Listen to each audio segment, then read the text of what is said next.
اعوذ باللہ من الشیطان الرجیم بسم اللہ الرحمن الرحیم۔ ابھی آپ نے محترم جلیل اللہ صاحب کی زبانی حضرت صلی اللہ علیہ وآلہ وسلم کے صحابہ کے بارے میں سنا کہ انہوں نے اسلام قبول کرنے کے بعد اپنے افعال، اپنے کردار، اپنے اعمال میں، اپنے اخلاق میں کس طرح تبدیلی پیدا کی۔ اس ساری تفصیل کا نقشہ سیدنا حضرت مسیح موعود علیہ الصلوۃ والسلام نے ایک شعر میں بیان فرمایا ہے۔ آپ فرماتے ہیں صادفتہم قوما کروث ذلۃ فجعلتہم کسبیکۃ الاقیان، یعنی اے محمد صلی اللہ علیہ وآلہ وسلم، آپ نے ان لوگوں کو گوبر کی طرح ذلیل پایا، انتہائی گندے تھے اپنے اعمال میں، اپنے کردار میں۔ فجعلتہم کسبیکۃ الاقیان، اور آپ نے ان کو سونے کی ڈلی کی طرح بنا دیا۔ تو یہ اختصار کے ساتھ وہ اس تبدیلی کا نقشہ ہے جس کی تفصیل ابھی آپ نے سنی ہے۔ اور جب ہم قرآن کریم کا مطالعہ کرتے ہیں تو ہمیں علم ہوتا ہے کہ اللہ تعالیٰ نے یہ پیشگوئی بھی فرمائی تھی کہ حضرت صلی اللہ علیہ وآلہ وسلم کو ایک بعد کے زمانے میں بھی مبعوث کرے گا، کچھ ایسے لوگوں میں مبعوث کرے گا جو ابھی ان صحابہ سے نہیں ملے۔ چنانچہ اس پیشگوئی کے مطابق حضرت مسیح موعود علیہ الصلوۃ والسلام تشریف لائے اور آپ نے وہی کردار ادا کیا جو نبی کریم صلی اللہ علیہ وسلم کے سپرد تھے، فرائض یزکیہم ویعلمہم الکتاب والحکمہ، کہ وہ ان کا تزکیہ کرتا ہے، ان کو پاک کرتا ہے۔ چنانچہ حضرت مسیح علیہ الصلوۃ والسلام نے بھی یہ فرمایا مبارک وہ جو اب ایمان لایا، صحابہ سے ملا جب مجھ کو پایا۔ تو اس میں حضور نے یہ بیان فرمایا ہے کہ جو مجھ پر ایمان لاتا ہے اس کا شمار بھی صحابہ کے ساتھ ہوگا، اور اس کا مطلب یہ ہے کہ اس میں بھی اسی طرح کی تبدیلیاں پیدا ہوں گی جو حضرت صلی اللہ علیہ وآلہ وسلم کے زمانے میں صحابہ میں ہوئی تھی۔ چنانچہ جب ہم صحابہ حضرت مسیح موعود علیہ الصلوۃ والسلام کی سیرت کا مطالعہ کرتے ہیں تو ہمیں یہ نقشہ اسی طرح نظر آتا ہے۔ حضرت مسیح موعود علیہ الصلوۃ والسلام پر ایمان لانے والے جو ابتدائی صحابہ تھے ان میں کچھ ایسے تھے جو پہلے سے ہی بہت اعلیٰ روحانی مقام پر فائز تھے، علمی لحاظ سے بھی، اخلاقی لحاظ سے بھی، روحانی لحاظ سے بھی۔ چنانچہ انہوں نے اس مقام سے آگے ترقی کی، جیسا کہ حضرت مولانا حکیم نور الدین صاحب رضی اللہ تعالیٰ عنہ خلیفۃ المسیح اول سے کسی نے پوچھا کہ مولانا آپ تو پہلے بھی بہت بڑے عالم تھے، آپ یہ ایک پنجابی شخص مرزا غلام احمد قادیانی پر ایمان لا کے آپ نے کیا پایا، آپ کو کیا ملا؟ تو حضرت مولانا نور الدین صاحب رضی اللہ تعالیٰ عنہ نے جواب دیا میاں پہلے مجھے خواب میں حضرت صلی اللہ علیہ وآلہ وسلم کی زیارت ہوا کرتی تھی، حضرت مرزا صاحب پر ایمان لانے کے بعد مجھے اب بیداری میں بھی زیارت ہو جاتی۔ تو یہ ترقی تھی روحانی لحاظ سے، کشفی لحاظ سے، جو حضرت مولانا نور الدین صاحب رضی اللہ تعالیٰ عنہ نے حضرت مسیح موعود علیہ الصلوۃ والسلام پر ایمان لانے کے بعد کی۔ اسی طرح بے شمار واقعات ہیں صحابہ کی قربانیوں کا بھی ہیں، کس طرح انہوں نے قربانیاں کی، بالکل ویسی ہی قربانیاں ہیں جیسے حضرت صلی اللہ علیہ وآلہ وسلم کے زمانے میں ہوتی رہی۔ حضرت مسیح السلام نے کسی صحابی سے ذکر کیا کہ اس وقت ایک اشتہار شائع کرنے کے لیے کچھ رقم کی ضرورت ہے. کیا آپ کی جماعت یعنی کپورتھلے کی جماعت اس کے لیے کچھ قربانی کر سکتی ہے؟ وہ صحابی حضرت منشی ظفر احمد صاحب رضی اللہ تعالیٰ عنہ وہ چپکے سے اپنے گھر جاتے ہیں اور تو کچھ نہیں ملا. اپنی بیوی کا جتنا زیور تھا وہ لے کے فروخت کیا اور رقم لا کے حضرت مسیح علیہ السلام کی خدمت پہ پیش کر دی. بالکل وہی غزوہ تبوک والے واقعات. تو قدم قدم پر ہمیں اس بات کی صداقت کا ثبوت ملتا ہے کہ صحابہ سے ملا جب مجھ کو پایا. اسی طرح اخلاقیات کے لحاظ سے تبدیلی آئی اور اس میں بھی مالی قربانی کا ایک پہلو ہے، اور وہ یہ کہ ایک صحابی تھے حضرت مسیح علیہ السلام کے، حضرت منشی برکت علی صاحب رضی اللہ تعالیٰ عنہ. انہوں نے بیعت کرنے سے پہلے کہیں لاٹری خریدی ہوئی تھی اور اتفاق سے ان کی لاٹری نکلے. بہت بڑی رقم تھی. آج کل بھی یہ لاٹریوں کا زمانہ ہے اور بہت سارے سوالات اس حوالے سے پوچھے جاتے ہیں. چنانچہ وہ خلیفہ وقت کی خدمت میں حاضر ہوئے اور انہوں نے بتایا کہ میری اس طرح سے لاٹری نکلی ہے، میں کیا کروں؟ تو حضور نے فرمایا کہ اس کو ہرگز اپنے اوپر نہیں استعمال کرنا. چنانچہ انہوں نے ایک پیسہ بھی اپنے لیے نہیں استعمال کیا.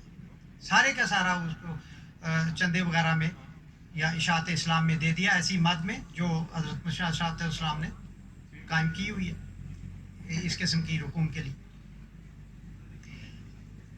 پھر یہ نہیں ہے کہ ایسے واقعات حضرت مسیح علیہ السلام کی زندگی میں اور آپ کے صحابہ کی زندگیوں میں ہی ہوئے، بلکہ بعد کے جو بیعت کرنے والے ہیں، جو جماعت میں شامل ہونے والے ہیں، جو حضرت مسیح علیہ السلام پر ایمان لانے والے ہیں، ان میں بھی اس قسم کی پاکیزہ تبدیلیوں کے واقعات چلتے چلے جا رہے ہیں. یہاں یورپ کی بات ہے، اسکاٹ لینڈ کے ایک آپ نے نام سنا ہوگا، مکرم بشیر احمد صاحب اورچرڈ. وہ فوجی تھے اور انہوں نے 1944 میں بیعت کرنے کی سعادت حاصل کی. اور جس طرح کہ آپ کو معلوم ہی ہے کہ ایک یورپ کے معاشرے کا فرد ہو اور اس کے بعد فوجی بھی ہو، اس میں ہر قسم کی برائیاں ہوتی ہیں، شراب اور نشہ اور جوا وغیرہ ہر قسم کی ان میں برائیاں تھیں.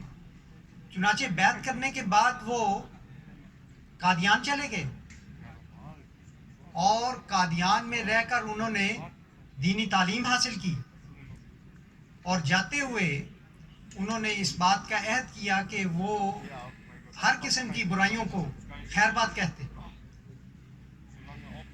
اور نہایت ہی انہوں نے پاکیزہ زندگی کا آغاز کیا. اور اس کے بعد پھر مزید یہ تبدیلی پیدا ہوئی کہ انہوں نے اپنی زندگی وقف کر دی اور ایک مبلغ کی حیثیت سے انہوں نے آخر وقت تک سلسلے کی خدمت کی توفیق پائی. ان کے آپ نے غالباً موٹے بچے کا نام سنا ہوگا اردو کلاس میں، حضرت وہ بشیر اورچرڈ صاحب کے نواسے ہیں. اور یہ جو ان کی پھر آگے نسل میں بھی خدمت اور جماعت کے ساتھ وابستگی کا ایک سلسلہ چل نکلا الحمدللہ. اسی طرح ایک اور صحابی تھے حضرت مرزا احمد بیگ صاحب.